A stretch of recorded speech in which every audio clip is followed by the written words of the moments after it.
예전에 애들 키우실 때 네. 할머니 할아버지들이 도움을 드렸나요? 저는 네. 거의 도움을 못 받았고요. 아. 저희 와이프가 거의 독박 육아를 하다시피 하고 아. 참 안 되겠다. 컷 다시.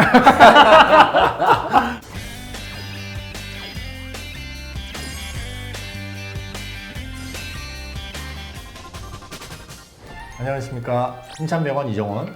윤기성. 김태현입니다.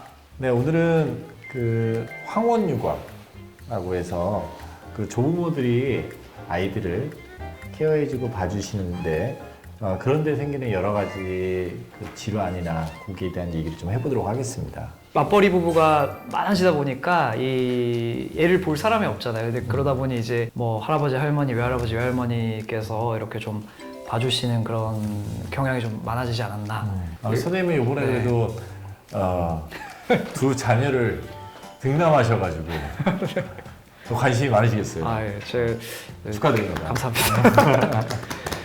네. 이제 또 죄송한 말씀이지만 저희 어머니와 이제 장인어른 장모님께 좀 그러니까. 부탁을 해가지고 예, 황혼 육아 때문에 많이 힘들어하시는 할머니 할아버지들이 척추 부분에 대해서 또 많이 고통을 호소하고 계시는데요. 실질적으로 진료실에 많이 오셔서 둘째 아이가 2년 전에 아기를 낳고 그 뒤로 저희가 그 아기 손주를 돌보면서 허리가 아픕니다 이렇게 말씀을 하세요. 저희가 육아를 한다고 하면 신생아 같은 경우는 전부 다 이렇게 들어서 케어하지 않습니까? 붓는 일이 워낙 안아야 되니까 막 그런 일이 많고 돌만 지나도 한 몸무게 10kg를 넘게 되는데 그러면 10kg 정도 되는 아이들 이렇게 안거나 업을 일이 생기게 되면 자연스레 허리를 많이 쓸 수밖에 없고요.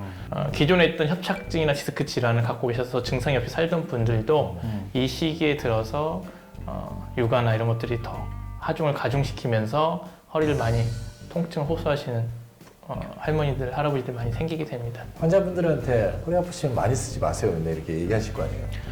그게 이제 가장 어려운 부분인데요. 거기서 이제 뭐 하지 마세요라고 또 말했다가는 또 고부 갈등을 또 유발시킬 수가 있어서 네. 또 이렇게 강력하게 또 말씀드리긴 좀 뭐합니다. 하지만 이제 몇 가지 저희가 조언을 드리면서 아이를 안을 때는 좀 가깝게 안는다든지 아니면 될 수 있으면 유모차를 이용한다든지 아니면 여러 가지 기구를 이용해서 손주를 돌보는 그런 방법들, 팁들을 알려드리고요. 그런 황혼육아 때문에 고통받는 분들을 치료하는 건 몸 자체뿐만 아니라 저희가 정서적인 케어도 같이 해드려야지 않을까 싶습니다. 또 막상 이렇게 들다 보면 저희가 항상 허리도 아프지만 손목 이런 데도 통증 많이 호소하시더라고요. 그래서 어떻게 많이들 오시나요? 아기를 드는 자세에 따라서 이게 손목에 좀 무리가 올 수가 있거든요. 아기를 안을 때 보면은 아직 제가 경험은 별로 없지만 보시면 항상 요런 식으로 좀 앉게 되는 것 같아요. 그래서 요 자세에서 오른손 손목을 좀 보시면 좀 이렇게 좀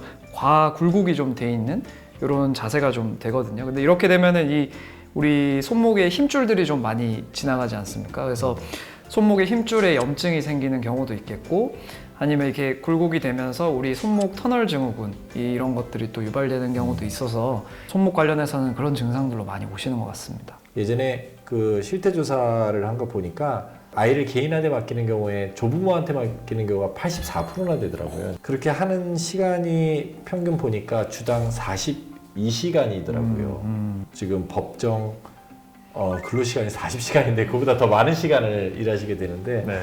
결국에는 그런 시간 동안 그걸 내내 애를 보시느라고 그렇게 하게 되면은 뭐 관절이나 척추나 여러 가지인데 질환들이 많이 생길 수가 있으니까 네.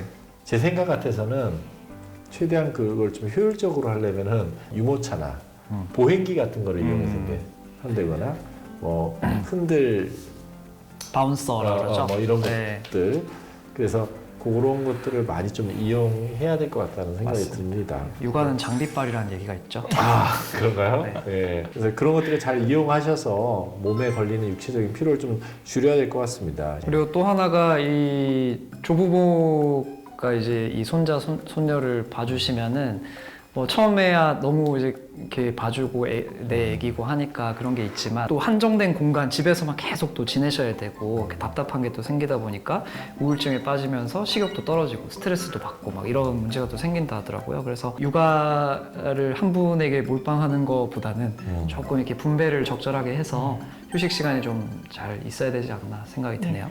그리고 또 하나 제가 찾아본 것 중에 하나는 2003년도에 미국 하버드 보건대학 연구팀이 조사한 걸로는 심근경색 발생 율을 높인다고 합니다. 일주일에 9시간 이상 손자 손녀를 돌보는 60세 전후 할머니를 대상으로 봤더니 그렇지 않은 분보다 오히려 심근경색 발생률이 높다는 보고도 있고 수면 장애도 흔히 호소할 수 있다고 합니다. 특히 6개월 이하의 영유아 같은 경우는 수면 패턴이 일정하지 않다 보니까 이런 수면 장애도 일으킬 수가 있고 그래서 이렇게 얘기를 들어보면 참 그럼 항원 육아는 하지 말아야 하나 이런 결론을 우리가 내릴 수도 있는데 잘 살펴보면 도움이 되는 부분은 분명히 있습니다.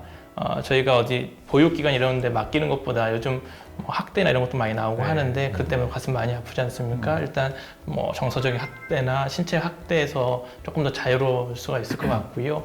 또 재밌는 연구 발표가 하나 있었는데 이따금씩 손주를 돌보는 할머니 할아버지가 오히려 장수한다는 연구 결과도 있더라고요. 스위스에서 한 심리학과 연구팀이 연구한 건데 70세 이상 노인 500여 명 대상으로 20년간 추적 검사를 해봤더니 사망할 가능성이 3분의 1 정도 낮다 이렇게 나온 연구 결과도 있습니다. 전제가 있네요. 이따금 돌보. 그렇죠. 네. 근데 중요한 전제가 네. 그러나 손주를 풀타임으로 돌보거나 전혀 돌보지 않는 것은 건강에 부정적인 효과를 미친다. 또 외로운 시기에 아이들 돌보면서 또 얻는 기쁨도 있다고 말씀하시는 분들도 있습니다. 분명히 그런 거 생각해 보면 무조건 부정적인 면만 있는 건 아니다. 결국에는 아무리 좋고 재밌는 것들도 많이 하고 무리하게 되면 노동이 되고 힘들고 그렇게 되는 거기 때문에 지금 말씀하신 것처럼 강도를 조절하는 게 제일 중요한 것 같고 아까 독박이라고 표현하셨는데 이렇게 너무 장시간 하는 것보다는 좀 분배해서 할 수 있는 맞벌이 부부들이 저녁 때나 주말에는 충분히 부모님들이 쉴 수 있는 시간을 드리는 게 매우 중요한 생각이라고. 그리고 또 중요한 거는 적절한 그 보상이 이루어져야 한다. 그리고 또 하나 생각해야 될 게 아기는 시간이 지날수록 몸무게가 늘어나는데 이 조부모님들은 시간이 지날수록 나이가 더 드시잖아요. 근력도 그래서 줄어들고. 그거를 항상 고려를 해야 되고 처음 볼 때처럼 생각하시고 아기를 막 번쩍 들어안고 이렇게 하다가 이제 어느 관절에든 다 무리가 올 수가 있거든요. 그래서 항상 조부모님들께서는 이 건강에 항상 유의하셔야 되고 아기들 몸무게에 항상 고려를 좀 하셔야 될 것 같습니다. 사실 이 항원육아는 무엇보다도 제일 중요한 거는 이 부모와 자식 간의 깊은 이해와 배려가 전제가 돼서 진행이 돼야 되는 게 제일 중요한 거라고 생각이 들고요. 우리 어머님들이 여기저기 어디 아프시거나 이럴 때나 그럴 때 그거에 대해서 항상 좀 배려를 하고 이상이 있거나 이럴 때는 빨리빨리 병원에 가서 관리 받을 수 있고 진료 받으실 수 있는 시간이나 이런 것들도 좀 배려를 해드리는 게 필요하다고 생각이 듭니다.